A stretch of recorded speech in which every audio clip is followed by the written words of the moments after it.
ನಿಮ್ಮ ಧರ್ಮ ನಿಮಗೆ ದಾರಿದ್ರ್ಯವನ್ನ ಕೊಡುತ್ತೆ, ಭಕ್ತಿ ನಿಮಗೆ ಬಡತನವನ್ನ ಕೊಡುತ್ತೆ ಅನ್ನೋ ಸತ್ಯವನ್ನ ನಿಮಗೆ ಹೇಳಿದ್ರೆ ನಿಮ್ಮಲ್ಲಿ ಬಹಳಷ್ಟು ಜನ ಅಪೆಂಡ್ ಆಗ್ತೀರಾ. ನಿಮಗೆ ಈ ಸತ್ಯವನ್ನ ಸುಲಭವಾಗಿ ಅರಗಿಸಿಕೊಳ್ಳೋಕೆ ಸಾಧ್ಯವಾಗಲ್ಲ. ಒಂದು ವೇಳೆ ನಾವೆಲ್ಲ ಭಾರತೀಯರು ಭಗತ್ ಸಿಂಗ್ ಅವರನ್ನ ಸರಿಯಾಗಿ ಫಾಲೋ ಮಾಡಿದ್ರೆ, ಅವರನ್ನ ಸರಿಯಾಗಿ ಓದ್ಕೊಂಡು ಅರ್ಥ ಮಾಡ್ಕೊಂಡಿದ್ರೆ, ಇವತ್ತು ನಾವೆಲ್ಲರೂ ಜಾತಿ ಧರ್ಮ ಭಾಷೆ ಹೆಸರಲ್ಲಿ ನಮ್ಮಲ್ಲೇ ಕಿತ್ತಾಡ್ಕೊಂಡ್ಬಿಟ್ಟು ನಮ್ಮ ದೇಶದ ಭವಿಷ್ಯವನ್ನ ಸರ್ವನಾಶ ಮಾಡ್ತಾ ಇರಲಿಲ್ಲ. ಒಂದು ಸ್ವಲ್ಪ ಯೋಚನೆ ಮಾಡಿ. 23 ವರ್ಷದ ಯುವಕ ದೇಹ ಪ್ರೇಮಕ್ಕಿಂತ ದೇಶ ಪ್ರೇಮವೇ ದೊಡ್ಡದಂತ ಹೇಳ್ಬಿಟ್ಟು ದೇಶದ ಸ್ವಾತಂತ್ರ್ಯಕ್ಕಾಗಿ ಯಾವುದೇ ಸ್ವಾರ್ಥ ಇಲ್ಲದೆ ತನ್ನ ಪ್ರಾಣವನ್ನ ತ್ಯಾಗ ಮಾಡ್ತಾನೆ. ಇವತ್ತು ನಮಗೆ ಸ್ವತಂತ್ರ ಸಿಕ್ಕಿದೆ, ಆದರೆ ನಾವೆಲ್ಲರೂ ಏನು ಮಾಡ್ತಾ ಇದ್ದೀವಿ? ಜಾತಿ ಧರ್ಮ ಭಾಷೆ ಮೂಢನಂಬಿಕೆ ರಾಜಕೀಯ ದರಿದ್ರ ಕ್ರಿಕೆಟ್ ಇವುಗಳನ್ನೆಲ್ಲ ಇಟ್ಕೊಂಡ್ಬಿಟ್ಟು ನಮ್ಮಲ್ಲೇ ಕಚ್ಚಾಡಿಕೊಂಡು ಸಾಯ್ತಾ ಇದ್ದೀವಿ. ಒಂದು ವೇಳೆ ಭಗತ್ ಸಿಂಗರಿಗೆ ನಾನು ಯಾವ ದೇಶಕ್ಕಾಗಿ ಪ್ರಾಣ ಕೊಟ್ಟನು ಆ ದೇಶದ ಜನ ಇಷ್ಟೊಂದು ಕೆಳಮಟ್ಟಕ್ಕಿಳಿದು ತಮ್ಮಲ್ಲೇ ಕಚ್ಚಾಡ್ತಾ ಇದ್ದಾರೆ ಅನ್ನೋದು ಗೊತ್ತಾದರೆ ಅವರಿಗೆ ಎಷ್ಟು ಕೆಟ್ಟದನಿಸಬಾರ್ದು ಅಂತೇಳಿ ಸ್ವಲ್ಪ ಯೋಚನೆ ಮಾಡಿ. ನಮ್ಮೆಲ್ರಿಗೂ ಕೂಡ ಭಗತ್ ಸಿಂಗ್ ಅನ್ನೋ ಹೆಸರನ್ನು ಕೇಳಿದಾಕ್ಷಣ ದೇಶಭಕ್ತಿ ಉಕ್ಕಿ ಬಂದುಬಿಡತ್ತೆ. ನಮ್ಮೆಲ್ರಿಗೂ ಕೂಡ ಭಗತ್ ಸಿಂಗ್ ಅವರು ಓರ್ವ ಗ್ರೇಟ್ ಫ್ರೀಡಮ್ ಫೈಟರ್ ಆಗಿದ್ರು ಅನ್ನೋದು ಗೊತ್ತಿದೆ. ಇದನ್ನು ನೀವು ಭಾಷಣಗಳಲ್ಲಿ ಕೇಳಿರ್ತೀರ, ಸ್ಕೂಲ್ಗಳಲ್ಲಿರುವಾಗ ಭಾಷಣ ಕೂಡ ಮಾಡಿರ್ತೀರ. ಜೊತೆಗೆ ಭಗತ್ ಸಿಂಗ್ ಅವರು ಓರ್ವ ಗ್ರೇಟ್ ರೆವಲ್ಯೂಷನರಿ ಆಗಿದ್ರು, ಅಂದರೆ ಕ್ರಾಂತಿಕಾರಿಗಳಾಗಿದ್ರು ಅನ್ನೋದು ಕೂಡ ನಿಮಗೆ ಗೊತ್ತಿದೆ. ಆದರೆ ನಮ್ಮಲ್ಲಿ ಬಹಳಷ್ಟು ಜನರಿಗೆ ಭಗತ್ ಸಿಂಗ್ ಅವರು ಓರ್ವ ಇಂಟೆಲಿಜೆಂಟ್ ಥಿಂಕರ್ ಆಗಿದ್ರು ಅನ್ನೋದು ಗೊತ್ತೇ ಇಲ್ಲ. ಭಗತ್ ಸಿಂಗ್ ಅವರು ಕೇವಲ 23ನೇ ವಯಸ್ಸಿಗೆ ಭಾರತ 100 ವರ್ಷದ ಮುಂದೆ 200 ವರ್ಷದ ಮುಂದೆ 500 ವರ್ಷದ ಮುಂದೆ ಹೆಂಗಿರತ್ತೆ ಅನ್ನೋದನ್ನು ಕೂಡ ಯೋಚನೆ ಮಾಡಿದ್ರು. ಅಷ್ಟೊಂದು ಮಟ್ಟಿಗೆ ಅವರು ವಿಚಾರವಂತರಾಗಿದ್ದರು, ಬುದ್ಧಿವಂತರಾಗಿದ್ದರು. ಇದು ನಮಗೆ ಭಾಳಷ್ಟು ಜನರಿಗೆ ಗೊತ್ತೇ ಇಲ್ಲ. ಇನ್ನು ಮತ್ತೊಂದು ಶಾಕಿಂಗ್ ಫ್ಯಾಕ್ಟ್ ಏನಪ್ಪ ಅಂತಂದರೆ, ಭಗತ್ ಸಿಂಗ್ ಅವರು ಏಥಿಸ್ಟ್ ಆಗಿದ್ದರು, ಅಂದರೆ ನಾಸ್ತಿಕರಾಗಿದ್ದರು. ಬಹಳಷ್ಟು ಜನ ನಾಸ್ತಿಕರನ್ನು ನೆಗೆಟಿವ್ ದೃಷ್ಟಿಯಲ್ಲಿ ನೋಡ್ತಾರೆ. ನಾಸ್ತಿಕರು ಬಿಡು, ಅವ್ರು ಕೆಟ್ಟವರು, ಧರ್ಮದ್ರೋಹಿಗಳು, ದೇಶದ್ರೋಹಿಗಳು ಅಂತೇಳಿ ಬಿಂಬಿಸೋಕೆ ಸ್ಟಾರ್ಟ್ ಮಾಡ್ತಾರೆ. ಆದರೆ ಭಗತ್ ಸಿಂಗ್ ಅವರು ನಾಸ್ತಿಕರಾಗಿದ್ದರು. ನಾಸ್ತಿಕರೆಲ್ಲ ಕೆಟ್ಟವರಲ್ಲ ಅನ್ನೋದಕ್ಕೆ ಭಗತ್ ಸಿಂಗ್ ಅವರು ಜೀವಂತ ಸಾಕ್ಷಿಯಾಗಿದ್ದಾರೆ. ಭಗತ್ ಸಿಂಗ್ ಅವರು ಹಾಗೆ ಸುಮ್ಮನೆ ಶೋಕಿಗಂತೇಳಿ ನಾಸ್ತಿಕರಾಗಿರಲಿಲ್ಲ. ಅವರು ನಾಸ್ತಿಕರಾಗಿದ್ರು ಅನ್ನೋದಕ್ಕೂ ಕೂಡ ಬಲವಾದ ಕಾರಣಗಳಿವೆ. ಅದನ್ನು ಅವರೇ ಕ್ಲಾರಿಫೈ ಮಾಡಿದ್ದಾರೆ. ಈಗ ನಿಮಗೂ ಕೂಡ ಅನಿಸ್ತಾ ಇರಬಹುದು, ಯಾಕೆ ಭಗತ್ ಸಿಂಗ್ನಂತಹ ಮಹಾನ್ ದೇಶಭಕ್ತ ಅಪ್ಪಟ ದೇಶ ಪ್ರೇಮಿ ನಾಸ್ತಿಕರಾಗಿದ್ರು, ಇವರಿಗ್ಯಾಕೆ ದೇವರು ಧರ್ಮ ಇದರ ಎಲ್ಲದರ ವೈರಾಗ್ಯ ಬಂದಿತ್ತು ಅಂತ ಅನಿಸೋಕೆ ಶುರುವಾಗತ್ತೆ. ಭಗತ್ ಸಿಂಗರ ಕೆಲವೊಂದಿಷ್ಟು ಫ್ರೆಂಡ್ಸ್ಗಳು ಭಗತ್ ಸಿಂಗ್ ಅವರ ಮೇಲೆ ಒಂದು ಗಂಭೀರ ಆರೋಪವನ್ನು ಹೊರಿಸ್ತಾರೆ. ಈ ಭಗತ್ ಸಿಂಗರಿಗೆ ಸಿಕ್ಕಾಪಟ್ಟೆ ಫೇಮ್ ಬಂದ್ಬಿಟ್ಟಿದೆ, ಪಾಪ್ಯುಲಾರಿಟಿ ಸಿಕ್ಕಿದೆ, ಫೇಮಸ್ ಆಗಿದ್ದೀನಿ ಅನ್ನೋ ಅಹಮ್ಮು ತಲೆಗೇರ್ಬಿಟ್ಟಿದೆ. ಅದಕ್ಕಾಗಿಯೇ ಭಗತ್ ಸಿಂಗ್ ಅವರು ಗುರುದ್ವಾರಕ್ಕೆ ಬಂದು ಪ್ರಾರ್ಥನೆಯನ್ನು ಸಲ್ಲಿಸಲ್ಲ, ದೇವರಿಗೆ ಕೈ ಮುಗಿಯಲ್ಲ. ಅದಕ್ಕಾಗಿ ಅವರು ನಾಸ್ತಿಕ ಥರ ಬಿಹೇವ್ ಮಾಡ್ತಾ ಇದ್ದಾರೆ, ನಾಸ್ತಿಕರಾಗಿದ್ದಾರೆ ಅನ್ನೋ ಒಂದು ಗಂಭೀರ ಆರೋಪವನ್ನು ಹೊರಿಸ್ತಾರೆ. ಆವಾಗ ಭಗತ್ ಸಿಂಗ್ ಅವರು ಅವರಿಗೆ ಕ್ಲಾರಿಫಿಕೇಷನನ್ನು ಕೊಡುವುದಕ್ಕಾಗಿ ಮತ್ತು ನಮ್ಮ ದೇಶದ ಎಲ್ಲ ಯುವ ಜನತೆಗೆ ಒಂದು ಸರಿಯಾದ ಮಾರ್ಗದರ್ಶನವನ್ನು ಕೊಡುವುದಕ್ಕಾಗಿ ಜೈಲಲ್ಲಿರುವಾಗಲೇ ಒಂದು ಎಸ್ಸೆಯನ್ನು ಬರೀತಾರೆ. ಅದರ ಹೆಸರೇನಪ್ಪ ಅಂತಂದರೆ ವೈ ಐ ಆಮ್ ಆನ್ ಎಥಿಸ್ಟ್, ನಾನೇಕೆ ನಾಸ್ತಿಕ ಅನ್ನೋ ಒಂದು ಎಸ್ಸೆಯನ್ನು ಅವರು ಜೈಲಿನಿಂದಲೇ ಬರೀತಾರೆ.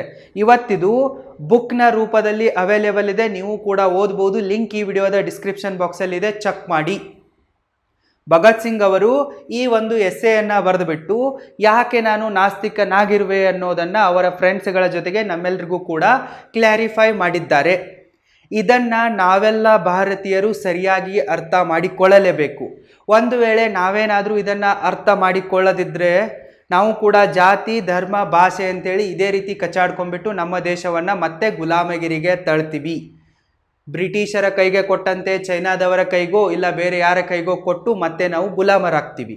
ಅದಕ್ಕಾಗಿ ಭಗತ್ ಸಿಂಗ್ ಅವರು ಯಾಕೆ ನಾಸ್ತಿಕರಾಗಿದ್ರು ಅನ್ನೋದನ್ನು ತಿಳಿದುಕೊಳ್ಳೋದು ತುಂಬಾ ಇಂಪಾರ್ಟೆಂಟ್ ಆಗಿದೆ. ಅದಕ್ಕಿಂತ ಮುಂಚೆ ನಿಮಗೊಂದು ಇಂಪಾರ್ಟೆಂಟ್ ಆಗಿರುವ ಅಪ್ಡೇಟ್ ಇದೆ. ಒಂದು ವೇಳೆ ನೀವೇನಾದರೂ ನನ್ನ ಆನ್ಲೈನ್ ಅಲ್ಟಿಮೇಟ್ ಟೈಮ್ ಮ್ಯಾನೇಜ್ಮೆಂಟ್ ಕೋರ್ಸಿಗೆ ಜಾಯಿನ್ ಆಗುವವರಿದ್ದರೆ ಈಗಲೇ roaringbusinessschool.comಗೆ ವಿಸಿಟ್ ಮಾಡಿ ಮತ್ತು ಜಾಯಿನ್ ಆಗಿ. ಡಿಸ್ಕೌಂಟ್ ಆಫರ್ ನಡೀತಾ ಇದೆ. ಲಿಂಕ್ ಈ ವಿಡಿಯೋದ ಡಿಸ್ಕ್ರಿಪ್ಷನ್ ಬಾಕ್ಸಲ್ಲೂ ಕೂಡ ಇದೆ, ಚೆಕ್ ಮಾಡಿ. ಭಗತ್ ಸಿಂಗ್ ಅವರು ನಾನು ಯಾವ ಕಾರಣಗಳಿಂದ ನಾಸ್ತಿಕನಾಗಿರುವೆ ಅನ್ನೋದನ್ನು ಎಕ್ಸ್ಪ್ಲೇನ್ ಮಾಡುವುದಕ್ಕಿಂತ ಮುಂಚೆ ಯಾವ ಕಾರಣಗಳಿಂದ ನಾನು ನಾಸ್ತಿಕನಲ್ಲ ಅನ್ನೋದನ್ನು ಕೂಡ ಕ್ಲಾರಿಫೈ ಮಾಡಿದ್ದಾರೆ ಆರಂಭದಲ್ಲೇ. ಭಗತ್ ಸಿಂಗ್ ಅವರು ಫೇಮ್ನಿಂದಾಗಿಯೋ ಅಥವಾ ಈಗೋದಿಂದಾಗಿಯೋ ನಾಸ್ತಿಕನಾಗಿರಲಿಲ್ಲ.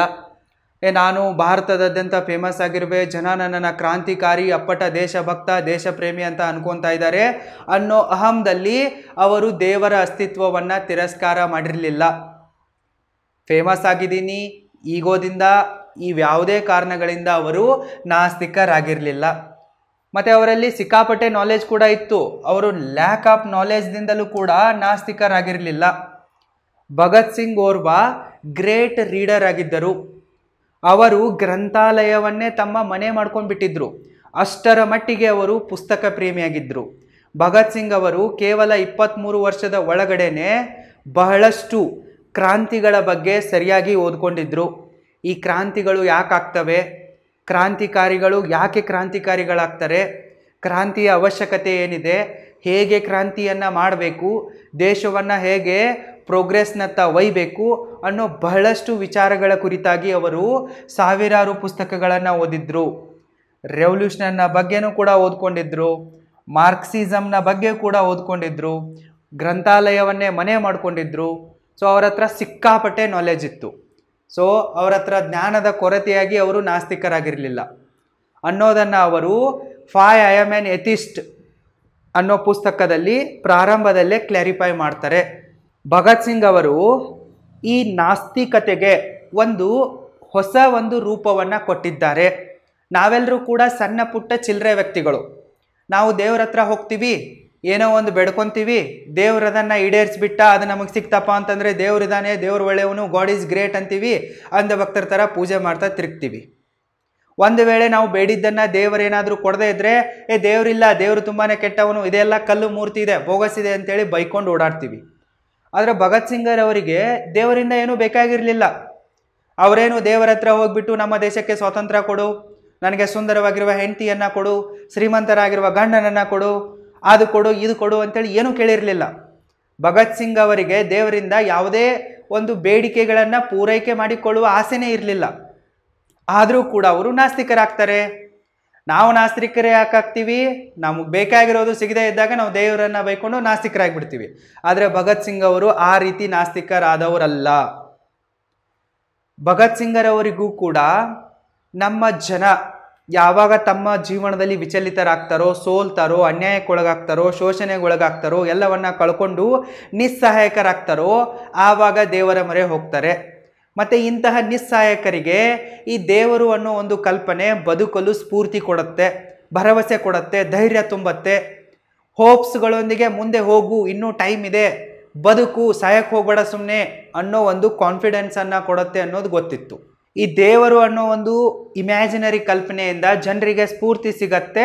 ಮತ್ತು ಈ ದೇವರು ಅನ್ನೋದು ಬರೀ ಒಂದು ಇಮ್ಯಾಜಿನೇಷನ್ ಅನ್ನೋದು ಕೂಡ ಅವರಿಗೆ ಗೊತ್ತಿತ್ತು. ಅದಕ್ಕಾಗಿ ಅವರು ಯಾರು ಆಸ್ತಿಕರು ಯಾರು ನಾಸ್ತಿಕರು ಅನ್ನೋ ಕನ್ಫ್ಯೂಷನ್ನೇ ಬರಬಾರ್ದಂಥೇಳಿ ಒಂದು ಕ್ಲಾರಿಫಿಕೇಷನನ್ನು ಕೂಡ ಕೊಡ್ತಾರೆ. ಅದೇನಪ್ಪ ಅಂತಂದರೆ, ನೀವೇನಾದರೂ ಈ 2 ಕೆಲಸಗಳನ್ನು ಮಾಡ್ತಾ ಇದ್ದರೆ ನೀವು ನಾಸ್ತಿಕರಾಗೋಕ್ಕೆ ಸಾಧ್ಯನೇ ಇಲ್ಲ. ಅದರಲ್ಲಿ ನಂಬರ್ 1 ಏನಪ್ಪ ಅಂತಂದರೆ ಬಿಕಮಿಂಗ್ ರೈವಲ್ ಆಫ್ ಗಾಡ್. ನೀವೇನಾದರೂ ದೇವರನ್ನು ದ್ವೇಷಿಸ್ತಿದ್ರೆ ನೀವು ನಾಸ್ತಿಕರಲ್ಲ. ಭಾಳಷ್ಟು ಜನ ಹೇಳ್ತಾರೆ ದೇವರಿಲ್ಲ ಅದಕ್ಕಾಗಿ ನಾನು ದೇವರನ್ನು ದ್ವೇಷಿಸುವೆ ಅಂಥೇಳಿ. ಇಲ್ಲದೆ ಇರೋದನ್ನು ಯಾಕೆ ನೀನು ದ್ವೇಷಿಸ್ತೀಯ? ನೀನು ದ್ವೇಷಿಸ್ತಾ ಇದೀಯಾ ಅಂತಂದರೆ ಅಲ್ಲಿ ಯಾರೋ ಇದ್ದಾರೆ ಅಂತಂದಂಗೆ. ನೀವು ದೇವರನ್ನು ದ್ವೇಷ ಮಾಡಿದರೆ, ದೇವರ ಜೊತೆಗೆ ದುಶ್ಮನಿಯನ್ನು ಮಾಡಿದರೆ ನೀವು ದೇವರ ಅಸ್ತಿತ್ವವನ್ನು ಇದೆ ಅಂತೇಳಿ ಒಪ್ಪಿಕೊಂಡಂಗೆ. ನೀವು ನಾಸ್ತಿಕರಾಗೋಕ್ಕೆ ಸಾಧ್ಯನೇ ಇಲ್ಲ. ಇನ್ನು 2ನೇದು believing yourself as a god. ನೀವೇನಾದರೂ ಬೇರೆ ಯಾವುದೇ ದೇವರಿಲ್ಲ ನಾನೇ ದೇವರು ಅಂತ ವಾದ ಮಾಡೋಕ್ಕೆ ಶುರು ಮಾಡಿದರೆ ನೀವು ಕೂಡ ನಾಸ್ತಿಕರಾಗೋಕ್ಕೆ ಸಾಧ್ಯ ಇಲ್ಲ ಅನ್ನೋದನ್ನು ಭಗತ್ ಸಿಂಗ್ ಅವರು ಈ 2 ಪಾಯಿಂಟ್ಸ್ಗಳಲ್ಲಿ ಕ್ಲಿಯರ್ ಕಟ್ಟಾಗಿ ಕ್ಲಾರಿಫೈ ಮಾಡಿದ್ದಾರೆ. ಈ ರೀತಿ ಭಗತ್ ಸಿಂಗ್ ಅವರು ನಾಸ್ತಿಕತೆಗೆ ಒಂದು ಹೊಸ ರೂಪವನ್ನು ಕೂಡ ಕೊಟ್ಟಿದ್ದಾರೆ. ಈಗ ನಾವು ಭಗತ್ ಸಿಂಗ್ ಅವರು ಯಾಕೆ ನಾಸ್ತಿಕರಾಗಿದ್ರು ಅನ್ನೋದಕ್ಕೆ ಅವರು ಕೊಟ್ಟಿರುವ ಕಾರಣಗಳನ್ನು ಡೀಟೇಲ್ ಆಗಿ ಸ್ಟಡಿ ಮಾಡೋಣ. Reason number 1, he was a progressive thinker and revolutionary. Bhagat Singh ಓರ್ವ ಪ್ರೋಗ್ರೆಸಿವ್ ಥಿಂಕರ್ ಆಗಿದ್ದರು ಮತ್ತು ರೆವಲ್ಯೂಷನರಿ ವ್ಯಕ್ತಿಯಾಗಿದ್ದರು. ಅವರಿಗೆ ಭಾರತದಲ್ಲಿ ಕ್ರಾಂತಿಯನ್ನು ಮಾಡಿಬಿಟ್ಟು ಬ್ರಿಟಿಷರನ್ನು ಭಾರತದಿಂದ ಒದ್ದೋಡಿಸಬೇಕು ಅನ್ನೋ ಗುರಿ ಇತ್ತು. ಇದನ್ನು ಎಲ್ಲ ರಾಜಕಾರಣಿಗಳು, ಎಲ್ಲ ರಾಜಕೀಯ ಪಕ್ಷಗಳು ನಿಮಗೆ ಹೇಳ್ತವೆ. ಯಾಕಪ್ಪ ಅಂತಂದರೆ ಎಲ್ಲ ರಾಜಕಾರಣಿಗಳಿಗೆ ಬರೀ ತಮ್ಮ ವೋಟ್ ಬ್ಯಾಂಕಿನ ಬೇಳೆಯನ್ನು ಬೇಯಿಸ್ಕೊಳ್ಳೋದಿದೆ. ಎಲ್ಲರೂ ಇದನ್ನಷ್ಟೇ ಹೇಳ್ತಾರೆ. ಆದರೆ ಭಗತ್ ಸಿಂಗರಿಗೆ ಈ ಬ್ರಿಟಿಷರನ್ನು ಭಾರತದಿಂದ ಒದ್ದೋಡಿಸ್ಬೇಕು, ಭಾರತಕ್ಕೆ ಸ್ವಾತಂತ್ರ್ಯತೆಯನ್ನು ಕೊಟ್ಬಿಟ್ಟು ಬ್ರಿಟಿಷರ ಕಪಿಮುಷ್ಟಿಯಿಂದ ಭಾರತವನ್ನು ಮುಕ್ತಗೊಳಿಸಬೇಕು ಅನ್ನೋ ಒಂದು ಗುರಿಯ ಜೊತೆಗೆ ಭಾರತದಲ್ಲಿರುವ ಇನ್ಇಕ್ವಾಲಿಟಿಯನ್ನು ಮತ್ತು ಪವರ್ಟಿಯನ್ನು ಕೂಡ ಹೋಗಲಾಡಿಸಬೇಕು ಅನ್ನೋ ಒಂದು ದೊಡ್ಡ ಗುರಿ ಇತ್ತು. ಅವರು ಭಾರತದ ನಿಜಾಂಶವನ್ನು, ರಿಯಾಲಿಟಿಯನ್ನು ಸರಿಯಾಗಿ ಅರ್ಥ ಮಾಡ್ಕೊಂಡಿದ್ರು. ಭಾರತದಲ್ಲಿ ಬ್ರಿಟಿಷರಿದ್ದಾಗಲೂ ಕೂಡ ಶ್ರೀಮಂತರಿದ್ದರು, ಕೆಲವೊಂದಿಷ್ಟು ಜನ ನಾವೇ ಶ್ರೀಮಂತರು, ನಾವೇ ಶ್ರೇಷ್ಠರು ಅಂಥೇಳಿ ಮಿಕ್ಕ ಕೆಳವರ್ಗದವರನ್ನು ತುಳಿತಾ ಇದ್ರು, ಶೋಷಣೆ ಮಾಡ್ತಾಯಿದ್ರು. ದೇಶದ ಸಂಪತ್ತನ್ನೆಲ್ಲ ತಮ್ಮ ಕಪಿಮುಷ್ಟಿಗೆನೆ ಇಟ್ಕೊಂಡ್ಬಿಟ್ಟು ಭಾರತದಲ್ಲಿ ಆರ್ಥಿಕ ಅಸಮಾನತೆಯನ್ನು ತಂದಿದ್ರು, ಸಾಮಾಜಿಕ ಅಸಮಾನತೆಯನ್ನು ತಂದಿದ್ರು. ಅದನ್ನೆಲ್ಲವನ್ನು ಹೋಗಲಾಡಿಸೋಕೆ ಅವರು ಪ್ರಯತ್ನ ಪಡುವವರಿದ್ದರು. ಮತ್ತು ಭಾರತದಲ್ಲಂತೂ ಸಿಕ್ಕಾಪಟ್ಟೆ ಬಡತನ ಇದೆ. ಸೊ ಇದನ್ನು ಕೂಡ ಹೋಗಲಾಡಿಸೋಕೆ ಅವರು ಚಿಂತನೆಗಳನ್ನು ಮಾಡ್ತಾಯಿದ್ರು. ಬ್ರಿಟಿಷರು ಕೂಡ ಭಾರತದಿಂದ ಹೋಗಬೇಕು, ಜೊತೆಗೆ ಭಾರತದಲ್ಲಿರುವ ಅಸಮಾನತೆ ಮತ್ತು ಬಡತನ ಕೂಡ ಹೋಗಬೇಕು ಅನ್ನೋದು ಅವರ ಗುರಿಯಾಗಿತ್ತು. ಅದಕ್ಕಾಗಿಯೇ ಅವರು ಪ್ರೋಗ್ರೆಸಿವ್ ಆಗಿ ಥಿಂಕ್ ಮಾಡ್ತಾಯಿದ್ರು. ಓರ್ವ ಪ್ರೋಗ್ರೆಸಿವ್ ಥಿಂಕರ್ಗೆ ಮತ್ತು ರೆವಲ್ಯೂಷನರಿ ವ್ಯಕ್ತಿಗೆ ಇರಬೇಕಾದ 2 ಮಸ್ಟ್ ಆ್ಯಂಡ್ ಶುಡ್ ಕ್ವಾಲಿಟಿಗಳನ್ನು ಕೂಡ ಭಗತ್ ಸಿಂಗ್ ಅವರು ಹೇಳ್ತಾರೆ. ಅವೇನಪ್ಪ ಅಂತಂದರೆ ಕ್ರಿಟಿಸಿಸಮ್ ಆ್ಯಂಡ್ ಇಂಡಿಪೆಂಡೆಂಟ್ ಥಿಂಕಿಂಗ್. ನೀವೇನಾದರೂ ಪ್ರೋಗ್ರೆಸ್ಸನ್ನು ಹೊಂದಬೇಕಂತಂದರೆ, ಅಂದರೆ ಅಭಿವೃದ್ಧಿಯನ್ನು ಹೊಂದಬೇಕಂತಂದರೆ, ಕ್ರಾಂತಿಕಾರಿ ಆಗಬೇಕಪ್ಪ ಅಂತಂದರೆ ನಿಮ್ಮಲ್ಲಿ ಸಮಾಜದಲ್ಲಿರುವ ಅನಿಷ್ಟತೆಗಳನ್ನು ಪ್ರಶ್ನಿಸುವ, ಕ್ರಿಟಿಸೈಸ್ ಮಾಡುವ ಕ್ವಾಲಿಟಿ ಇರಬೇಕು. ಜೊತೆಗೆ ನೀವು ಇಂಡಿಪೆಂಡೆಂಟ್ ಥಿಂಕರ್ ಆಗಿರಬೇಕು. ಬೇರೆ ಯಾರೋ ಹೇಳ್ತಾ ಇದ್ದಾರೆ, ಯಾವುದೋ ಒಬ್ಬ ರಾಜಕಾರಣಿ ಹೇಳ್ತಾ ಇದ್ದಾನೆ, ಧರ್ಮಗುರು ಹೇಳ್ತಾ ಇದ್ದಾನೆ, ಸಂಘಟನೆಯ ಅಧ್ಯಕ್ಷ ಹೇಳ್ತಾ ಇದ್ದಾನೆ ಅಂತೇಳಿ ನೀವು ನಿಮ್ಮ ಅಭಿಪ್ರಾಯವನ್ನು ಫಾರ್ಮ್ ಮಾಡೋದಲ್ಲ. ನೀವು ಸ್ವತಃ ಯೋಚನೆ ಮಾಡಬೇಕು, ಮುಂದಿರುವ ವ್ಯಕ್ತಿ ಏನು ಹೇಳ್ತಾ ಇದ್ದಾನೆ ಅದು ನಿಜಾನೋ ಸುಳ್ಳು ಅನ್ನೋದನ್ನು ಓರೆಗೆ ಹಚ್ಚಿ ಪರೀಕ್ಷಣೆ ಮಾಡಿ ನೀವು ಒಪ್ಕೋಬೇಕು. ಸೊ ಕ್ರಾಂತಿಕಾರಿಗಳಾಗಬೇಕಪ್ಪ ಅಂತಂದರೆ, ಅಭಿವೃದ್ಧಿ ಪರ ಚಿಂತಕ ಆಗಬೇಕಪ್ಪ ಅಂತಂದರೆ ನಿಮ್ಮಲ್ಲಿ ಕ್ರಿಟಿಸೈಸ್ ಮಾಡುವ ಮತ್ತು ಇಂಡಿಪೆಂಡೆಂಟ್ ಥಿಂಕಿಂಗನ್ನು ಮಾಡುವ ಗುಣ ಇರಲೇಬೇಕು ಅನ್ನೋದು ಭಗತ್ ಸಿಂಗ್ ಅವರ ಒಂದು ವಾದವಾಗಿತ್ತು. ನಾವೇನಾದರೂ ಅಭಿವೃದ್ಧಿ ಹೊಂದಬೇಕಂತಂದರೆ, ನಮ್ಮ ದೇಶ ಭಾರತ ಅಭಿವೃದ್ಧಿ ಹೊಂದಬೇಕಂತಂದರೆ ನಾವೆಲ್ಲರೂ ಕೂಡ ಈ ಹಳೆಯ ನಂಬಿಕೆಗಳನ್ನು ಕ್ರಿಟಿಸೈಸ್ ಮಾಡೋದನ್ನು ಕಲಿಬೇಕು, ಮತ್ತು ಅವುಗಳನ್ನು ಪ್ರಶ್ನಿಸೋದನ್ನು ಕಲಿಬೇಕು, ಅವುಗಳನ್ನು ನಂಬದೇ ಇರೋದಂತೆ ನೋಡ್ಕೋಬೇಕು, ಮತ್ತು ಅವುಗಳಿಗೆ ಚಾಲೆಂಜನ್ನು ಮಾಡಬೇಕು. ಉದಾಹರಣೆಗಾಗಿ ನಮ್ಮ ದೇಶದಲ್ಲಿ ಸಾವಿರಾರು ವರ್ಷಗಳಿಂದ ಈ ದೇವರು ಮತ್ತು ರಿಲಿಜನ್ನು, ನೀವು ಹುಚ್ಚರು, ನೀವು ಕೆಳವರ್ಗದವರು ಅಂತ ಈ ರೀತಿ ಎಷ್ಟೋ ಹಳೆಯ ನಂಬಿಕೆಗಳಿವೆ. ಅದು ಹಳೇದಿದೆ ಅಂಥೇಳಿ ಕಣ್ಮುಚ್ಚಿ ಫಾಲೋ ಮಾಡ್ತಾ ಹೋಗೋದ್ರಿಂದ ನಾವು ಅಭಿವೃದ್ಧಿ ರಾಷ್ಟ್ರ ಆಗೋಕ್ಕೆ ಸಾಧ್ಯನೇ ಇಲ್ಲ. ಭಗತ್ ಸಿಂಗ್ ಅವರು ಇದನ್ನು ಸುಮಾರು 100 ವರ್ಷದಿಂದ ಹೇಳಿದ್ದಾರೆ. ಇವತ್ತಿಗೂ ಕೂಡ ನಿಜ ಆಗ್ತಾ ಇದೆ. ನಾವು ಸಾವಿರಾರು ವರ್ಷಗಳಿಂದ ನಡೆದು ಬರ್ತಾ ಇರುವ ಅನಿಷ್ಟಗಳನ್ನೇ ನಂಬ್ಕೊಂಡ್ಬಿಟ್ಟು ದೇಶಕ್ಕೆ ಮಾರಕ ಆಗಿದ್ದೇವೆ. ಅದಕ್ಕಾಗಿ ನಾವು ಅಭಿವೃದ್ಧಿ ರಾಷ್ಟ್ರ ಆಗ್ತಾ ಇಲ್ಲ. ಈ ದೇವರು, ಧರ್ಮ, ಜಾತಿ, ಗೀತಿ, ಮೂಢನಂಬಿಕೆ ಇವೆಲ್ಲವೂ ಕೂಡ ಸಾವಿರಾರು ವರ್ಷಗಳ ಹಳೆಯ ಗೊಡ್ಡು ಸಿದ್ಧಾಂತಗಳಾಗಿವೆ. ಆದರೆ ಇವುಗಳನ್ನು ಇವತ್ತು ಕೂಡ ನಾವು ಫಾಲೋ ಮಾಡ್ತಾ ಬರ್ತಾ ಇದ್ದೀವಿ. ಭಾರತ ಅಭಿವೃದ್ಧಿ ಹೊಂದಬೇಕಪ್ಪ ಅಂತಂದರೆ ನಾವು ಈ ಹಳೆಯ ಎಲ್ಲ ಗೊಡ್ಡು ನಂಬಿಕೆಗಳನ್ನು, ಗೊಡ್ಡು ಸಿದ್ಧಾಂತಗಳನ್ನು, ಸಂಪ್ರದಾಯಗಳನ್ನು ಕ್ರಿಟಿಸೈಸ್ ಮಾಡಲೇಬೇಕು, ಇವುಗಳನ್ನು ಬಿಡಲೇಬೇಕು, ಇವುಗಳನ್ನು ಚಾಲೆಂಜ್ ಮಾಡಿ ಒದ್ದು ಹೋಗಿಸ್ಬೇಕು. ಅಂದಾಗಲೇ ನಾವು ಅಭಿವೃದ್ಧಿ ರಾಷ್ಟ್ರ ಆಗೋಕ್ಕೆ ಸಾಧ್ಯ ಅನ್ನೋದು ಭಗತ್ ಸಿಂಗರ ಒಂದು ಅಭಿಪ್ರಾಯವಾಗಿತ್ತು. ಸೊ ಇದೇ ಕಾರಣಕ್ಕಾಗಿ ಅವರು ಈ ದೇವರ ಅಸ್ತಿತ್ವವನ್ನು, ಧರ್ಮಗಳ ಒಂದು ಅಸ್ತಿತ್ವವನ್ನು ತಿರಸ್ಕರಿಸಿ ನಾಸ್ತಿಕರಾಗ್ತಾರೆ. Reason number 2, religions give birth to misfortune. ಈ ಎಲ್ಲ ಧರ್ಮಗಳಿವೆ ಅಲ್ಲ, ಇವು ದುರಾದೃಷ್ಟಕ್ಕೆ ಮತ್ತು ದಾರಿದ್ರ್ಯಕ್ಕೆ ಜನ್ಮವನ್ನು ಕೊಡ್ತವೆ. ನಾನು ನಿಮಗೆ ಸ್ಟಾರ್ಟಿಂಗಲ್ಲೇ ಹೇಳಿದ್ದೆ, ನಿಮ್ಮ ಧರ್ಮ ನಿಮಗೆ ದಾರಿದ್ರ್ಯವನ್ನು ಕೊಡುತ್ತೆ, ನಿಮ್ಮ ಭಕ್ತಿ ನಿಮಗೆ ಬಡತನವನ್ನು ಕೊಡುತ್ತೆ, ಇಷ್ಟು ಬಿಟ್ಟರೆ ನಿಮಗೆ ಈ ದೇವರು ಧರ್ಮದಿಂದ ಬೇರೆ ಏನೂ ಸಿಗೋಕ್ಕೆ ಚಾನ್ಸೇ ಇಲ್ಲ ಅಂಥೇಳಿ. ಭಗತ್ ಸಿಂಗ್ ಅವರ ಪ್ರಕಾರ ಯಾವುದೇ ಧರ್ಮವನ್ನು ಯಾವುದೇ ಒಬ್ಬ ದೇವರು ಸೃಷ್ಟಿ ಮಾಡಿಲ್ಲ. ಈ ಧರ್ಮಗಳನ್ನು ಮತ್ತು ದೇವರನ್ನು ಸೃಷ್ಟಿ ಮಾಡಿರೋರು ಯಾರಪ್ಪ ಅಂತಂದರೆ ರೂಲಿಂಗ್ ಪೀಪಲ್ಗಳು. ಯಾವ ಜನ ನಿಮ್ಮನ್ನು ಆಳ್ತಾ ಇದ್ರಲ್ಲ ಸಾವಿರಾರು ವರ್ಷಗಳಿಂದ, ಅವರೇ ಈ ದೇವರು ಮತ್ತು ಧರ್ಮಗಳನ್ನು ಸೃಷ್ಟಿ ಮಾಡಿರೋದು.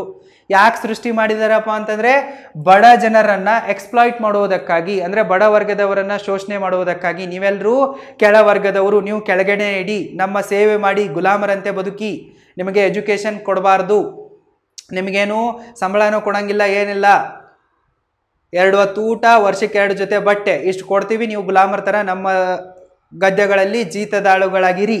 ಈ ರೀತಿ ಬಡವರನ್ನು ಶೋಷಣೆ ಮಾಡುವುದಕ್ಕಾಗಿ, ಅವರನ್ನು ಕೆಳಗಡೆನೆ ಇಡುವುದಕ್ಕಾಗಿ ಈ ಧರ್ಮಗಳನ್ನು, ದೇವರನ್ನು ರೂಲಿಂಗ್ ಪೀಪಲ್ಗಳು ಸೃಷ್ಟಿ ಮಾಡಿದ್ದಾರೆ ಅನ್ನೋದು ಭಗತ್ ಸಿಂಗರವರ ವಾದವಾಗಿತ್ತು.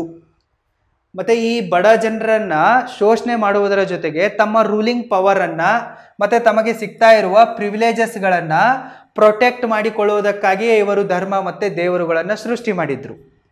ಸೊ ಅವರ ಉದ್ದೇಶ ಕ್ಲಿಯರ್ ಆಗಿತ್ತು, ಬಡ ಜನರ ಶೋಷಣೆ ಮಾಡೋದಿದೆ ಮತ್ತು ನಮ್ಮ ಪವರನ್ನು, ಪ್ರಿವಿಲೇಜಸ್ಗಳನ್ನ ಪ್ರೊಟೆಕ್ಟ್ ಮಾಡ್ಕೊಳ್ಳೋದಿದೆ. ಅದಕ್ಕಾಗಿ ಅವರು ಧರ್ಮ, ದೇವರನ್ನು ಸೃಷ್ಟಿ ಮಾಡಿದರು.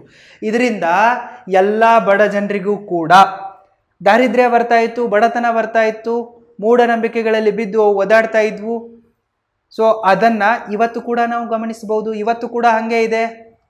ಯಾರ ಕೈಯಲ್ಲಿ ಧರ್ಮದ ಠೇಕೆದಾರಿ ಇದೇನೋ, ದೇವರ ಠೇಕೆದಾರಿ ಇದೇನೋ, ಟೆಂಪಲ್ಗಳಿವೇನೋ, ಅವರೆಲ್ಲರೂ ಕೂಡ ಏನು ಮಾಡ್ತಾ ಇದ್ದಾರೆ, ಬಡ ಜನರ ಶೋಷಣೆ ಮಾಡ್ತಾ ಇದ್ದಾರೆ ಮತ್ತು ರೇಪು, ಮರ್ಡರು ಇಂತಹ ನೀಚ ಕೃತ್ಯಗಳನ್ನು ಮಾಡ್ತಾ ಇದ್ದಾರೆ. ಆದರೆ ಜನ ಇದನ್ನು ಪ್ರಶ್ನಿಸಕ್ಕೆ ಹೋಗಲ್ಲ, ಯಾಕಂದರೆ ಇದು ಸಾವಿರಾರು ವರ್ಷಗಳಿಂದ ನಡೆದು ಬಂದಿದೆ.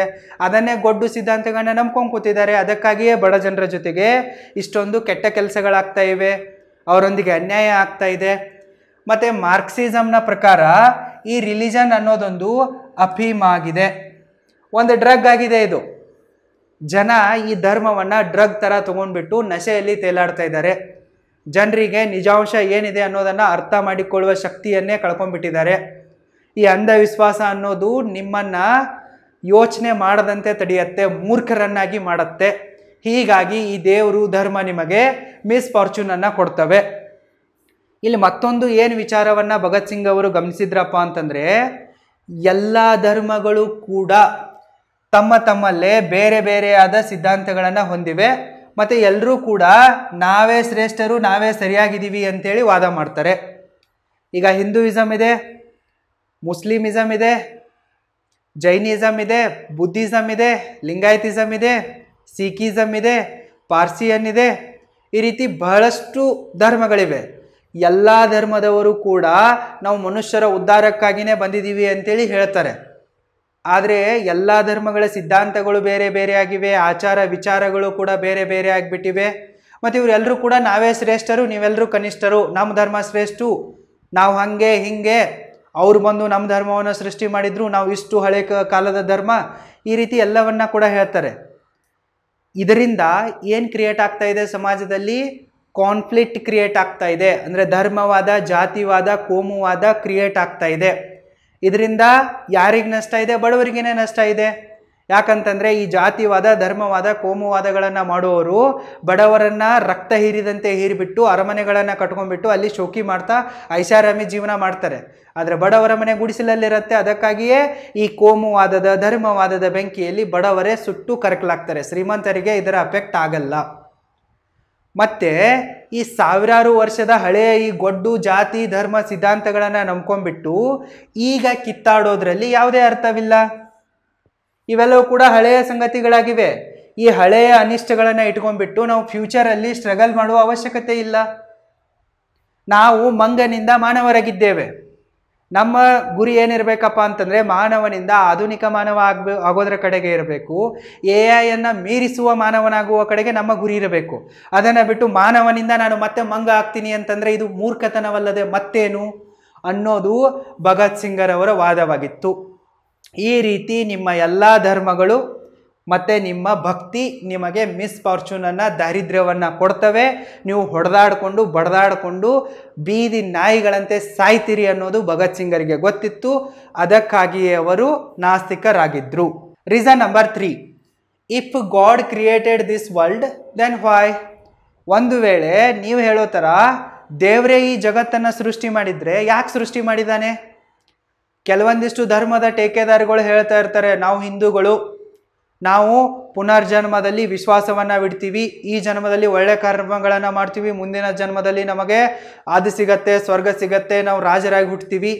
ಇನ್ನು ಮುಸ್ಲಿಂ ಸಮುದಾಯದವರು, ಕ್ರಿಶ್ಚಿಯನ್ ಸಮುದಾಯದವರು, ಬೇರೆ ಬೇರೆ ಸಮುದಾಯದವರು ನಮಗೆ ಸತ್ತ ನಂತರ ಸ್ವರ್ಗ ಸಿಗತ್ತೆ, ನಮಗೆ ಸ್ವರ್ಗದಲ್ಲಿ ಸಂಪತ್ತು ಸಿಗತ್ತೆ, ಐಷಾರಾಮಿ ಜೀವನ ಸಿಗತ್ತೆ, ಅದಕ್ಕಾಗಿಯೇ ನಾವು ಶ್ರೇಷ್ಠರು, ಅದು ಇದು ಅಂಥೇಳಿ ಎಲ್ಲ ಧರ್ಮದವರು ಒಂದೊಂದು ಏನಾದರೂ ಒಂದು ರೀಲನ್ನು ಬಿಡ್ತಾನೆ ಇರ್ತಾರೆ. ಕೇಳೋ ಮೂರ್ಖರಿದ್ದಾರೆ, ಅಂಧಭಕ್ತರು ಗುಲಾಮರಿದ್ದಾರೆ ಅಂತೇಳಿ ನಾನ್ ಸ್ಟಾಪ್ ಆಗಿ ಬುರುಡೆ ಬಿಡ್ತಾನೆ ಇರ್ತಾರೆ, ನಿಲ್ಲೋದೇ ಇಲ್ಲ ಅವರು. ಒಂದು ವೇಳೆ ದೇವರೇನಾದರೂ ಈ ಧರ್ಮಗಳನ್ನು ಕ್ರಿಯೇಟ್ ಮಾಡಿದರೆ ಅವನು ಯಾಕೆ ತನ್ನ ಮಕ್ಕಳಲ್ಲೇ ಭೇದ ಭಾವವನ್ನು ಮಾಡ್ತಾ ಇದ್ದ? ನೀವು ಶ್ರೇಷ್ಠರು, ನೀವು ಕೆಳಮಟ್ಟದವರು, ನೀವು ಮಧ್ಯಮ ವರ್ಗದವರು. ಎಲ್ಲ ಧರ್ಮಗಳಲ್ಲೂ ಕೂಡ ಜಾತಿವಾದ ಇದೆ. ಹಿಂದೂಯಿಸಮಲ್ಲಿ ಚಾತುರ್ವರ್ಣ್ಯ ವ್ಯವಸ್ಥೆ ಇದೆ, ಬ್ರಾಹ್ಮಣರು ಶ್ರೇಷ್ಠರು, ದಲಿತರು ಕೆಳಮಟ್ಟದವರು, ಅವರು ಶೂದ್ರರು ಅನ್ನೋ ಒಂದು ವಾದ ಇದೆ. ಈಗಲೂ ಕೂಡ ಅದು ನಡೀತಾ ಇದೆ, ನಿಮ್ಗೆ ಗೊತ್ತಿದೆ.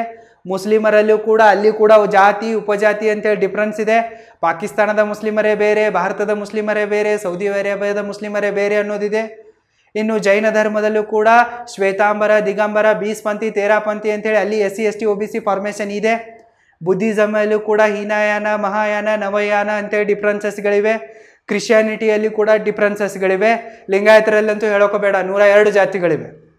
ಈ ಜಗತ್ತಿನಲ್ಲಿ ಎಷ್ಟು ಧರ್ಮಗಳಿವೆನೋ ಎಲ್ಲ ಧರ್ಮಗಳಲ್ಲೂ ಕೂಡ ಜಾತಿಗಳಿವೆ. ಎಲ್ಲ ಧರ್ಮಗಳಲ್ಲೂ ಕೂಡ ನಾನು ಮೇಲು ನೀನು ಕೀಳು, ನೀವು ಬೇರೆ ಜಾತಿ ನಾವು ಬೇರೆ ಜಾತಿ, ನಿಮ್ಮ ಜೊತೆಗೆ ಮದುವೆ ಆಗಲ್ಲ, ನಿಮ್ಮ ಜೊತೆಗೆ ಕೂತ್ಕೊಂಡು ಊಟ ಮಾಡಲ್ಲ, ನಿಮ್ಮ ಮನೆಗೆ ನಾವು ಬರಲ್ಲ, ನೀವು ನಮ್ಮ ಮನೆಗೆ ಬರಬೇಡಿ ಅನ್ನೋ ಡಿಫ್ರೆನ್ಸಸ್ಗಳಿವೆ. ಸೊ ದೇವರೇನಾದರೂ ಧರ್ಮಗಳನ್ನು ಸೃಷ್ಟಿ ಮಾಡಿದರೆ ಅವನ್ಯಾಕೆ ತನ್ನ ಮಕ್ಕಳಲ್ಲೇ ಈ ರೀತಿ ಭೇದ ಭಾವ ಮಾಡ್ತಾ ಇದ್ದ? ಒಂದು ಕಣ್ಣಿಗೆ ಸುಣ್ಣವನ್ನು ಹಚ್ಚೋದು, ಇನ್ನೊಂದು ಕಣ್ಣಿಗೆ ಬೆಣ್ಣೆಯನ್ನು ಸವರೋದು, ಈ ರೀತಿ ಹಲ್ಕಾ ಕೆಲಸಗಳನ್ನ ಯಾಕೆ ದೇವರು ಮಾಡ್ತಾ ಇದ್ದ? ಸೊ ಇದರಿಂದ ನಮಗೆ ಏನು ಗೊತ್ತಾಗತ್ತಪ್ಪ ಅಂತಂದರೆ ದೇವರು ಧರ್ಮಗಳನ್ನು ಸೃಷ್ಟಿ ಮಾಡಿಲ್ಲ, ದೇವರನ್ನು ನೀರಲ್ಲ. ಸೊ ಒಂದು ವೇಳೆ ದೇವರನ್ನು ನಿಧಾನೆ ಅವನು ಈ ಜಗತ್ತನ್ನು ಸೃಷ್ಟಿ ಮಾಡಿದ್ದಾನೆ ಅಂತಂದರೆ ಒಳ್ಳೆಯ ರೀತಿಯಲ್ಲಿ ಸೃಷ್ಟಿ ಮಾಡಬೇಕು. ಜಗತ್ತಿನಲ್ಲಿ ಸದ್ಯಕ್ಕೇನಿದೆ ನಮಗೆ ಗೊತ್ತಿದೆ. ಜಗತ್ತಿನಲ್ಲಿ ಸಿಕ್ಕಾಪಟ್ಟೆ ದುಃಖ ತುಂಬಿಕೊಂಡಿದೆ, ಸಿಕ್ಕಾಪಟ್ಟೆ ಕ್ರೈಮ್ ಆಗ್ತಾ ಇದೆ, ಸಿಕ್ಕಾಪಟ್ಟೆ ಇನ್ಇಕ್ವಾಲಿಟಿ ಇದೆ. ಸೊ ದೇವರೇನಾದರೂ ಈ ಜಗತ್ತನ್ನು ಸೃಷ್ಟಿ ಮಾಡಿದರೆ ಒಳ್ಳೆ ಬ್ಯೂಟಿಫುಲ್ ಗಾರ್ಡನ್ ಥರ ಸೃಷ್ಟಿ ಮಾಡ್ತಾ ಇದ್ದ. ಈ ಥರ ರಿಯಲ್ ಹೆಲ್ತ್ ಥರ ಯಾಕೆ ಸೃಷ್ಟಿ ಮಾಡ್ತಾ ಇದ್ದ? ನಮ್ಮ ಜಗತ್ತಿದೆಯಲ್ಲ ಜೀವಂತ ನರಕಕ್ಕೆ ಸಮಾನವಾಗಿದೆ. ಪ್ರತಿದಿನ ದುಃಖ, ಹೊಡೆದಾಟ, ಬಡದಾಟ, ಜಾತಿವಾದ, ಧರ್ಮವಾದ, ಭಾಷಾ ವಿವಾದ, ರಾಜ್ಯಗಳ ಮಧ್ಯೆ ಹೊಡೆದಾಟ, ದೇಶಗಳ ಮಧ್ಯೆ ಹೊಡೆದಾಟ, ನೀವು ಕೀಳು ನಾವು ಮೇಲು, ಈ ರೀತಿಯಾದ ಅಸಮಾನತೆ, ಜೊತೆಗೆ ಹೆಣ್ಮಕ್ಕಳ ರೇಪ್ ಆ್ಯಂಡ್ ಮರ್ಡರು, ಗಂಡ್ಮಕ್ಕಳ ಮರ್ಡರು, ಎಷ್ಟೊಂದು ಕ್ರೈಮ್ ಇದೆ, ಎಷ್ಟೊಂದು ದುಃಖ ಇದೆ, ಎಷ್ಟೊಂದು ಅಸಮಾನತೆ ಇದೆ, ಗಲೀಜು ಕಸದ ತೊಟ್ಟಿ ಥರ ನಮ್ಮ ಜಗತ್ತಿದೆ. ಸೊ ದೇವರೇನಾದರೂ ಈ ಜಗತ್ತನ್ನು ಸೃಷ್ಟಿ ಮಾಡಿದರೆ ಒಳ್ಳೆ ರೀತಿಯಲ್ಲಿ ಸೃಷ್ಟಿ ಮಾಡ್ತಾ ಇದ್ದ. ಕಸದ ತೊಟ್ಟಿ ಥರ ಸೃಷ್ಟಿ ಮಾಡ್ತಾ ಇರಲಿಲ್ಲ, ಸುಂದರವಾದ ಗಾರ್ಡನ್ ಥರ ಸೃಷ್ಟಿ ಮಾಡ್ತಾ ಇದ್ದ. ಸೊ ದೇವರು ಇದನ್ನು ಸೃಷ್ಟಿ ಮಾಡಿಲ್ಲ ಅನ್ನೋದು ಭಗತ್ ಸಿಂಗ್ ಅವರ ವಾದವಾಗಿತ್ತು. ದೇವರೇನಾದರೂ ಇದನ್ನು ಸೃಷ್ಟಿ ಮಾಡಿದರೆ ಯಾಕಿಷ್ಟು ಈ ರೀತಿ ಕೆಟ್ಟದಾಗಿಡ್ತಾ ಇದ್ದಾನೆ? ಒಳ್ಳೆ ಲಾ ಆ್ಯಂಡ್ ಆರ್ಡರ್ ಮಾಡು, ಚೆನ್ನಾಗಿ ಇಟ್ಕೊಳ್ಳಲ್ಲ. ಇದಕ್ಕೆ ಧರ್ಮದ ಟೇಕೆದಾರ್ಗಳು ಹೇಳ್ತಾರಪ್ಪ ಅಂತಂದರೆ ಇದೇ ದೇವರ ನಿಯಮವಾಗಿದೆ. ಈ ರೀತಿ ಸ್ಯಾರೋವನ್ನು ಕೊಡೋದು, ಕ್ರೈಮನ್ನು ಮಾಡೋದು, ಇನ್ಇಕ್ವಾಲಿಟಿಯನ್ನು ಕೊಡೋದು ಇದೇ ದೇವರ ನಿಯಮವಾಗಿದೆ. ಸೊ ದೇವರ ನಿಯಮ ಇದಾಗಿತ್ತಪ್ಪ ಅಂತಂದರೆ ನಿಯಮವನ್ನು ಚೇಂಜ್ ಮಾಡು, ಜನರಿಗೆ ಸುಖ ಕೊಡು, ಸಂಪತ್ತನ್ನು ಕೊಡು, ಐಶ್ವರ್ಯವನ್ನು ಕೊಡು, ಶಾಂತಿ ನೆಮ್ಮದಿಯನ್ನು ಕೊಡು, ಎಜುಕೇಷನನ್ನು ಕೊಡು, ಹೆಲ್ತನ್ನು ಕೊಡು. ಇದನ್ನು ಬಿಟ್ಟು ಈ ದಾರಿದ್ರ್ಯಗಳನ್ನು ಯಾಕೆ ಕೊಡ್ತಾ ಇದ್ದಾನೆ ಅಂತ ಕೇಳಿದಾಗ ಈ ಧರ್ಮದ ಟೇಕೆದಾರ್ಗಳು ಹೇಳ್ತಾ ಇದ್ದಾರೆ ದೇವರ ನಿಯಮ ಹಿಂಗೆ ಇರುತ್ತೆ.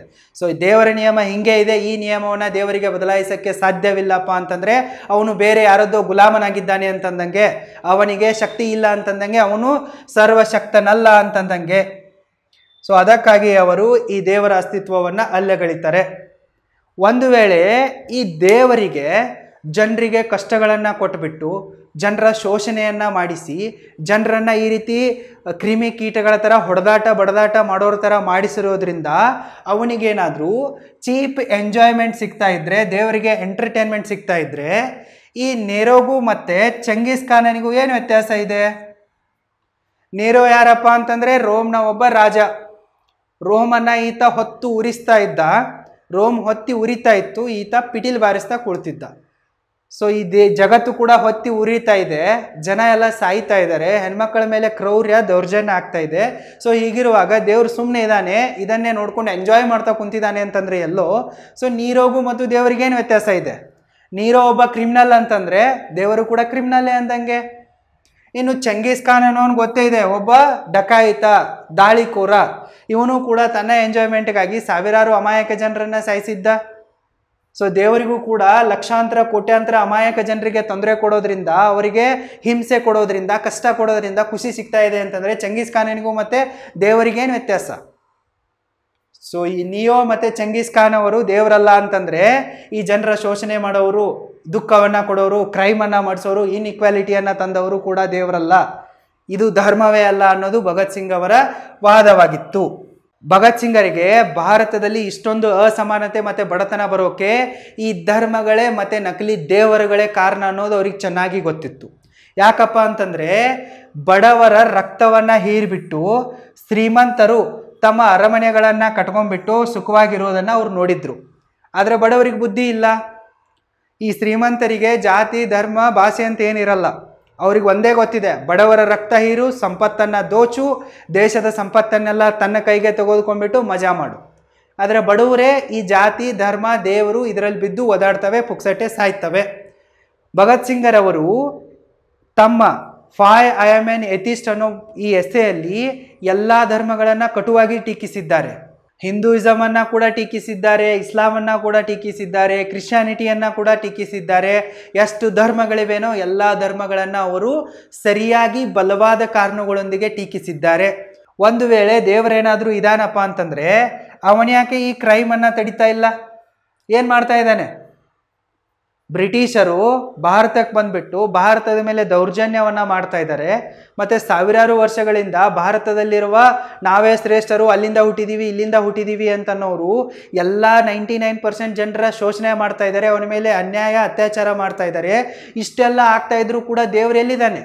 ಸೊ ದೇವರಿದ್ದಾನೆ ಅಂತಂದರೆ ಅವನು ಯಾಕೆ ಈ ಕ್ರೈಮ್ಗಳನ್ನು ತಡಿತಾ ಇಲ್ಲ ಅನ್ನೋದು ಭಗತ್ ಸಿಂಗರವರ ಒಂದು ಬಲವಾದ ಪ್ರಶ್ನೆಯಾಗಿತ್ತು. ಇದಕ್ಕೆ ಉತ್ತರ ಯಾವುದೇ ಧರ್ಮದ ಠೇಕೆದಾರರ ಹತ್ರ ಇಲ್ಲ.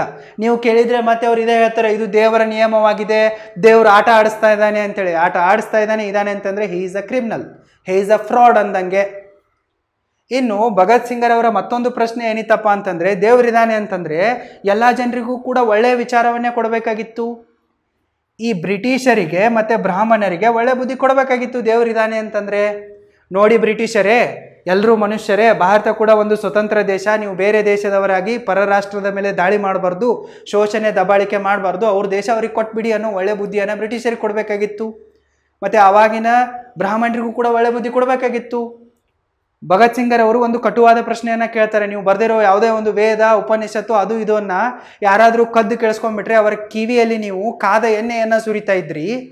ಇದರಿಂದ ಎಷ್ಟು ಜನರಿಗೆ ಅನ್ಯಾಯ ಆಗ್ತಾ ಇತ್ತು, ಶಿಕ್ಷಣದಿಂದ ವಂಚಿತರನ್ನಾಗಿ ಮಾಡಿದ್ರಿ, ಅವರಿಗೆ ಹಕ್ಕುಗಳನ್ನು ಕೊಡ್ತಾ ಇರಲಿಲ್ಲ, ಎಲ್ಲವೂ ಕೂಡ ನಿಮ್ಮ ಕಾಲು ಕೆಳಗೆ ಇಟ್ಕೊಂಡಿದ್ರಿ. ಸೊ ಇಂಥ ಬ್ರಾಹ್ಮಣರಿಗೆ ದೇವ್ರು ಯಾಕೆ ಒಳ್ಳೆ ಬುದ್ಧಿ ಕೊಡಲಿಲ್ಲ?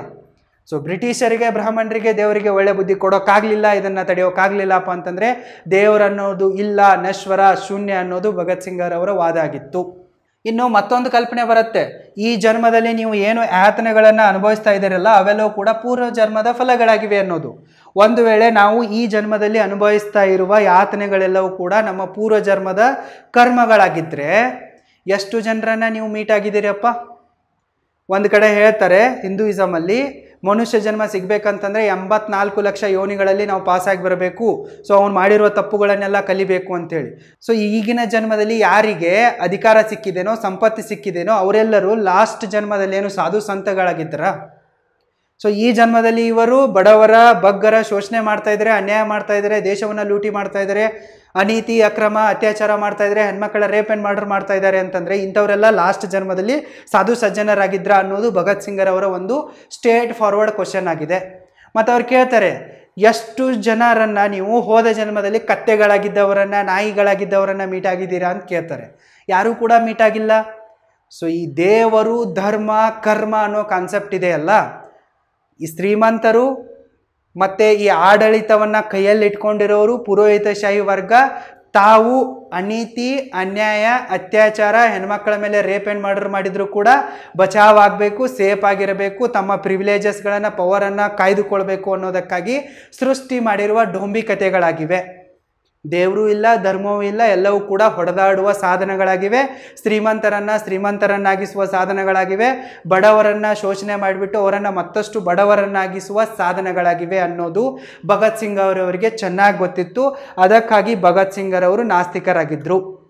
ಸೊ ಈ ಎಸ್ಸೆಯನ್ನು ಬರೆದುಬಿಟ್ಟು ಭಗತ್ ಸಿಂಗರವರು ತಮ್ಮ ಫ್ರೆಂಡ್ಸ್ಗಳಿಗೆ ಕೊಡ್ತಾರೆ.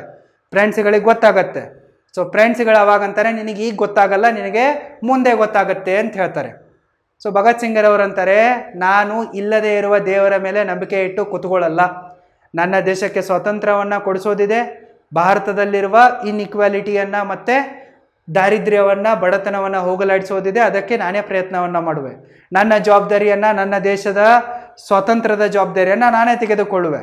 ನಾನು ಇಲ್ಲದೇ ಇರೋ ದೇವರ ಮೇಲೆ ನನ್ನ ಜವಾಬ್ದಾರಿಯನ್ನು, ನನ್ನ ದೇಶದ ಜವಾಬ್ದಾರಿಯನ್ನು ಹಾಕುವಷ್ಟು ಮೂರ್ಖನಲ್ಲ. ಸೊ ದೇವರಿಲ್ಲ, ಸೊ ಅದಕ್ಕಾಗಿ ನಾನು ಅವನನ್ನು ಕರೆಯಲ್ಲ. ಸೊ ಅಷ್ಟೊಂದು ದೃಢವಾಗಿ ಅವರು ನಾಸ್ತಿಕರಾಗಿರ್ತಾರೆ. ಹುಚ್ಚಾಗಿ ನಮ್ಮ ಥರ ದೇವ್ರ ಹತ್ರ ಹೋಗ್ಬಿಟ್ಟು ಏನೋ ಒಂದು ಕೇಳ್ಕೊಂಡ್ಬಿಟ್ಟು ಅದು ಸಿಗಲಿಲ್ಲ ಅಂತಂದಾಗ ನಾಸ್ತಿಕರಾದವರು ಭಗತ್ ಸಿಂಗ್ರವರಲ್ಲ. ಭಗತ್ ಸಿಂಗ್ರವರು ಸಾವಿರಾರು ಪುಸ್ತಕಗಳನ್ನು ಓದಿ ಭಾರತದ ಬಗ್ಗೆ ತಿಳ್ಕೊಂಡು ಸರಿಯಾಗಿ ಅಧ್ಯಯನವನ್ನು ಮಾಡಿಯೇ ಅವರು ನಾಸ್ತಿಕರಾಗಿದ್ದರು. ಸೊ ಅವರು ತಮ್ಮ ಸಿದ್ಧಾಂತಗಳಿಗೆ ಸಾಯುವ ಕೊನೆ ಗಳಿಗೆಯ ತನಕ ಕೂಡ ಸ್ಟಿಕ್ ಆನ್ ಆಗಿದ್ದರು. ಅವರನ್ನು ನೇಣಿಗೇರಿಸುವುದಕ್ಕಿಂತ ಮುಂಚೆ ಅವರಿಗೆ ಪ್ರಾರ್ಥನೆ ಮಾಡುವ ಅವಕಾಶವನ್ನು ಕೊಟ್ಟರು ಕೂಡ ಅವರು ಪ್ರಾರ್ಥನೆ ಮಾಡಲ್ಲ. ಸೊ ಅವರು ಧೈರ್ಯವಾಗಿ ಗಲ್ಲಿಗೆ ಇರ್ತಾರೆ. ಸೊ ಅವರು ಅಷ್ಟರ ಮಟ್ಟಿಗೆ ನಾಸ್ತಿಕರಾಗಿದ್ದರು. ಸೊ ಈ ಸತ್ಯವನ್ನು ನಾವು ತಿಳ್ಕೊಂಡ್ರೆ ಮಾತ್ರ ನಮ್ಮ ದೇಶವಾದ ಭಾರತ ಉಳಿಯೋಕ್ಕೆ ಸಾಧ್ಯ ಇದೆ. ಒಂದು ವೇಳೆ ನಾವೇನಾದರೂ ಭಗತ್ ಸಿಂಗ್ರವರು ಯಾಕೆ ನಾಸ್ತಿಕರಾಗಿದ್ದರು ಅನ್ನೋದನ್ನು ಅರ್ಥ ಮಾಡಿಕೊಳ್ಳದೆ ಜಾತಿ, ಧರ್ಮ, ಭಾಷೆ ಅಂತೇಳಿ ಇದೇ ರೀತಿ ಹೊಡೆದಾಟ ಬಡದಾಟ ಮಾಡ್ಕೊಂತ ಹೋದರೆ ನಮ್ಮ ದೇಶ ಉಳಿಯೋದಿಲ್ಲ. ನಮ್ಮ ದೇಶ ಖಂಡಿತವಾಗಿಯೂ ಸಾವಿರ ತುಂಡುಗಳಾಗಿ ಸರ್ವನಾಶ ಆಗಿಬಿಡತ್ತೆ. ಇದನ್ನೇ ಮಾಡೋಕ್ಕೆ ವಿದೇಶಿ ಶಕ್ತಿಗಳು ಹೊಂಚು ಹಾಕಿ ಕುತಂತ್ರವನ್ನು ಮಾಡ್ತಾ ಇವೆ, ನಮ್ಮನ್ನು ಬ್ರೇನ್ ವಾಶ್ ಮಾಡ್ತಾ ಇವೆ. ನಾವು ಇದೇ ಥರ ಹೊಡೆದಾಟ ಬಡದಾಟ ಮಾಡ್ಕೊಂಡು ಹೋದರೆ ಖಂಡಿತವಾಗಿಯೂ ನಮ್ಮ ಭಾರತದಲ್ಲಿ ಎಷ್ಟು ರಾಜ್ಯಗಳಿವೆಯೋ ಅವೆಲ್ಲವೂ ಕೂಡ ಬೇರೆ ಬೇರೆ ದೇಶಗಳಾಗಿ ಒಡೆದೋಗ್ಬಿಡ್ತವೆ. ಕರ್ನಾಟಕ ಒಂದು ಬೇರೆ ರಾಷ್ಟ್ರ, ಮಹಾರಾಷ್ಟ್ರ ಒಂದು ಬೇರೆ ದೇಶ, ತಮಿಳುನಾಡು ಒಂದು ಬೇರೆ ರಾಷ್ಟ್ರ, ಈ ರೀತಿ ಒಡೆದೋಗ್ಬಿಡ್ತವೆ.